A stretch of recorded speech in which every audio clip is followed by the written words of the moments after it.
There's an innovative new way to test breast cancer drugs and speed their approval. The idea is to shorten dramatically the long and expensive process of finding effective treatments for breast cancer. Dr. Max Gomez here now to explain this one. Doctor. That's right, and it's called I-SPY 2, and it's a very different approach to testing cancer drugs.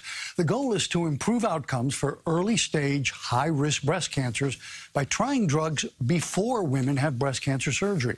Sounds a little backwards, but here's why it works. It might be found during a doctor's exam, or a woman might find it herself. Most often, though, it's a mammogram that finds cancer.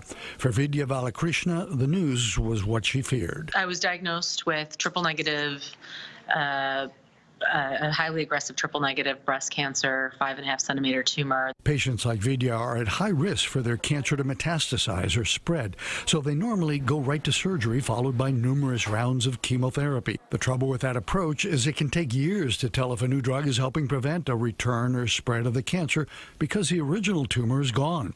A better way is to try drugs before surgery. Starting with chemotherapy first, the systemic therapy first.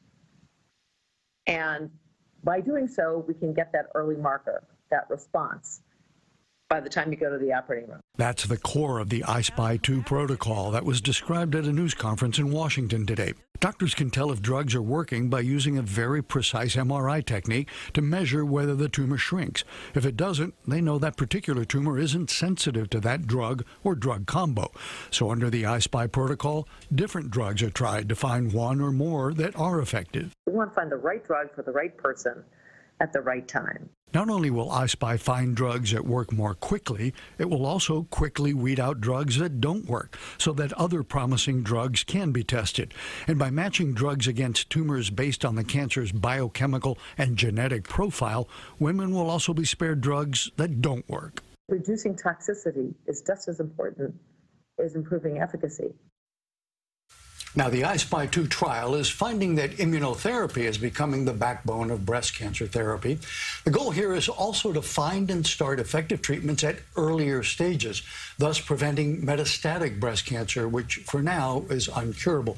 And Vidya had a near total tumor response to her drug early on. The idea a lot of women have is as soon as they hear cancer, they want it out, right? Sure. Right away. But this, by starting it beforehand and delaying the surgery, they can tell which drugs are actually going to have somewhat of an effect. So it's actually a much better approach. All right. Wow. Thank you, Dr. Max.